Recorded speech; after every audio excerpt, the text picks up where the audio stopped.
What if I told you the missiles were already ready to launch, that the enemy didn't know you were coming, but they were watching anyway? And by the time they realized it, it might be too late. The desert sun scorched the horizon, painting the barren mountains in molten gold. Imagine this one night.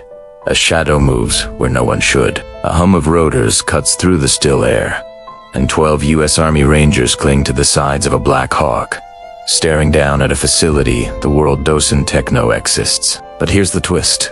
The secret Iran thought buried would explode into history in hours. Captain Marcus Kane swallowed hard, tasting the grit in his mouth. Eyes sharp. Boys, we've got one shot at this. His voice was calm but tight, hands trembling slightly despite himself. Not fear. Not exactly. More like the weight of the unknown pressing into his chest. Lieutenant Sarah Ortiz checked her gear again, scanning the horizon. Do you ever feel like we re-walking into a history book that IS&T ready to be read? She murmured. Kane offered a half-smile. History doesn't wait, Lieutenant, he said. Below, the missile factory sprawled like a beast, half hidden behind sand dunes and steel fences. Its heart pulsed with heat, hammers striking metal, alarms whispering somewhere in the distance. No satellite had ever captured this fully, and yet, Kane held the intel the kind that could rewrite history, or bury it if it went wrong. The plan was audacious. Rangers would infiltrate under darkness, plant charges in the production lines, and extract before the alarm fully rose. But even as they rappelled silently into the compound, Kane noticed something odd.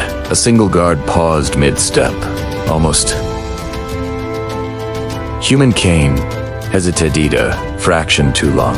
The man's eyes locked on him. For a heartbeat, time froze. The desert wind whipped fine sand into their faces, gritty and sharp. Kane spat, cursing under his breath. The air smelled of oil, heat, and metalled the pulse of human industry. In that moment, he felt the weight of what they were about to destroy. A factory producing death in silent spot. Also men, families, lives devoted to a hidden purpose. Could destruction be justified? He swallowed. Some secrets were too dangerous to live. Historical whispers haunted the mission. Rumors of Iranian scientists who had disappeared. Missile designs traced back to Cold War era blueprints. Legends of clandestine nukes. Kane thought of stories his grandfather told him codes cracked in World War II. Saboteurs who walked past enemy lines.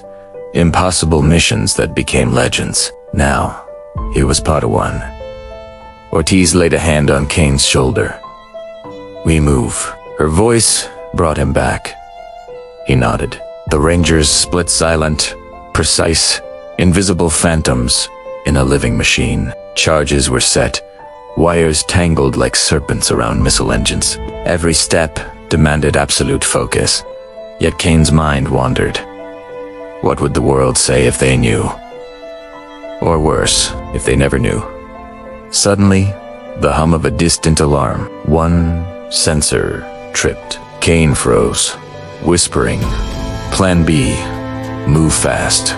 They darted through corridors, shadows and fluorescent glow, hearts sinking with the mechanical heartbeat of the factory. Ortiz's boot caught a wire. Sparks flared, a heartbeat of panic. Kane thought, maybe we're not ghosts tonight, but the Rangers adapted, moving as if the factory bent to their will. The charges detonated, first a tremor, then a roar shaking the mountains. Smoke and fire rose in molten pillars, devouring the factory's skeletal frame. Kane and Ortiz hit the ground, sand and debris coating them, ears ringing. The world smelled of sulfur, oil, and iron. In the chaos, Kane glimpsed the truth.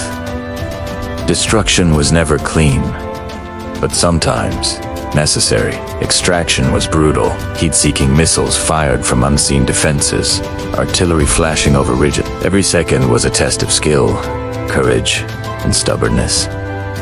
Kane's mind raced. One wrong step and it's over. Maybe this is where legends die. But the Rangers pushed, dragging injured comrades, covering each other, improvising with a grace born of desperation. Above, Black Hawk swooped in, lifting them toward freedom. Kane dared a glance back. The factory was a raging inferno, flames licking the desert sky. Faces of the scientists flashed in his mind, the men who had built death in silence. Kane's heart ached. Pangs of regret for lives ended. Dreams burned, yet deep down, he knew.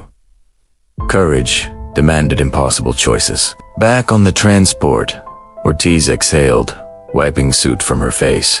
"We did it," she said, voice trembling. Kane nodded, staring out the window. "We did. But at what cost?" Silence answered. Reflection could wait. Some lessons needed distance. Weeks later, declassified reports trickled out. The missile program destroyed. Engineers gone. Secrets exposed. The world never saw the Rangers' faces, never knew the human cost behind the headlines. Kane thought of history, the stories that survived, the heroes forgotten. He realized the greatest battles were fought within. Funny, he thought, that it took so long to understand. One evening, Kane stood on a quiet ridge, watching the sun set over the desert. He let out a small laugh, brushing dust from his jacket. "Courage," he whispered, "isn't the absence of fear. It's the choice to face it." And for the first time, he allowed himself relief, not pride, not glory. Just relief. The desert wind carried the echoes of that night, flames, gunfire, smoke, and the silent thunder of history rewritten. Somewhere, someone would tell the story, and somewhere else, someone else would act when the world needed heroes who move unseen.